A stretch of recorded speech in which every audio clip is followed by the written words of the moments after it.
ಕಳೆದ 1.5 ವರ್ಷಗಳಿಂದ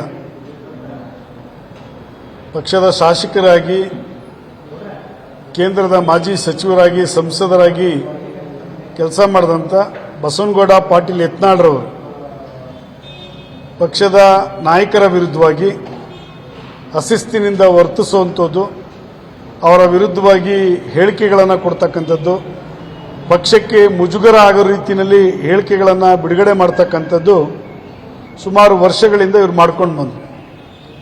ಶ್ರೀಯುತ ಅಟಲ್ ಬಿಹಾರಿ ವಾಜಪೇಯಿಯವರ ವಿರುದ್ಧವಾಗಿ, ಅದ್ವಾನಿಯವರ ವಿರುದ್ಧವಾಗಿ, ಕರ್ನಾಟಕ ರಾಜ್ಯದಲ್ಲಿ ಮಾನ್ಯ ಯಡಿಯೂರಪ್ಪನವರ ವಿರುದ್ಧವಾಗಿ, ಪ್ರಹ್ಲಾದ್ ಜೋಶಿಯವರ ವಿರುದ್ಧವಾಗಿ, ಜಗದೀಶ್ ಶೆಟ್ಟರ್ ವಿರುದ್ಧವಾಗಿ ಪಕ್ಷಕ್ಕೆ ಮುಜುಗರ ಆಗೋ ರೀತಿಯಲ್ಲಿ ವರ್ತಿಸ್ಕೊಂಡ್ಬಂದರು.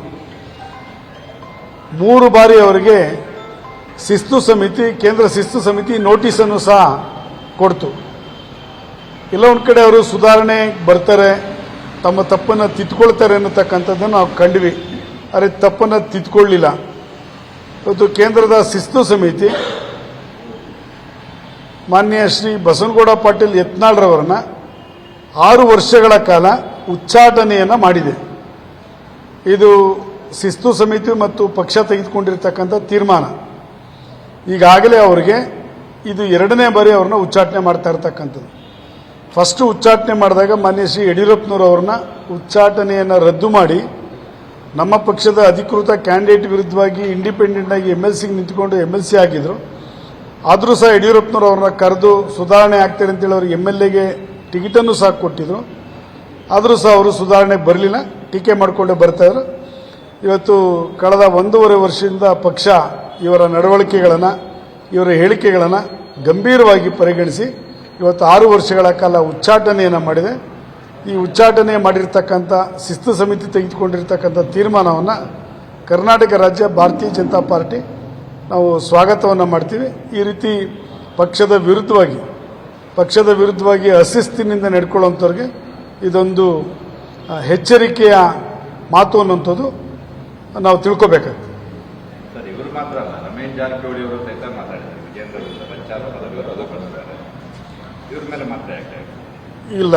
ರಮೇಶ್ ಜಾರಕಿಹೊಳಿಯವರು ಜೊತೆಗೆ ಯತ್ನಾಳ್ ಅವರಿಗೆ, ರೇಣುಕಾಚಾರ್ಯ ಅವರಿಗೆ ಎಲ್ರಿಗೂ ನೋಟಿಸನ್ನು ಇಶ್ಯೂ ಮಾಡಿದ್ವಿ. 78 ಗಂಟೆಗಳ ಒಳಗಡೆ ಉತ್ತರ ಕೊಡಬೇಕು ಅನ್ನೋದು ನೋಟಿಸನ್ನು ಕೊಟ್ಟಿದ್ವಿ. ರಮೇಶ್ ಜಾರಕಿಹೊಳಿಯವರಿಗೂ ಸಹ ನೋಟಿಸ್ ಕೊಟ್ಟಂಥ ಸಂದರ್ಭದಲ್ಲಿ ಒಂದು ರೀತಿ ಅವರು ಸೈಲೆಂಟ್ ಆಗಿದ್ದಾರೆ. ಯಾವುದೇ ಈ ರೀತಿ ನಾಯಕರ ವಿರುದ್ಧವಾಗಿ ಹೇಳಿಕೆ ಕೊಡ್ತಕ್ಕಂಥದ್ದು ಇದೆಲ್ಲವೂ ಇಲ್ಲ. ಇತ್ತೀಚೆಗೆ ಮೊನ್ನೆ ಅಧಿವೇಶನ ನಡೆಯುವಂಥ ಸಂದರ್ಭದಲ್ಲಿ ನಡವಳಿಕೆಗಳನ್ನೆಲ್ಲವೂ ಸಹ ಪಾರ್ಟಿ ಗಂಭೀರವಾಗಿ ಯೋಚನೆ ಮಾಡಿ ತೆಗೆದುಕೊಂಡಿರ್ತಕ್ಕಂಥ ತೀರ್ಮಾನ. ಈಗಾಗಲೇ 5 ಜನಕ್ಕೆ ನೋಟಿಸನ್ನು ಕೊಟ್ಟಿದ್ದಾರೆ. ಮುಂದಿನ ಹಂತದಲ್ಲಿ ಇವರು ಸುಧಾರಣೆ ಆಗ್ತಾರಾ ಇಲ್ವಾ ಅನ್ನೋದು ಯೋಚನೆ ಮಾಡಿ ಪ್ರತಿಯೊಬ್ಬರ ಬಗ್ಗೆಯೂ ಪಾರ್ಟಿ ಗಂಭೀರವಾಗಿ ಯೋಚನೆ ಮಾಡಿ.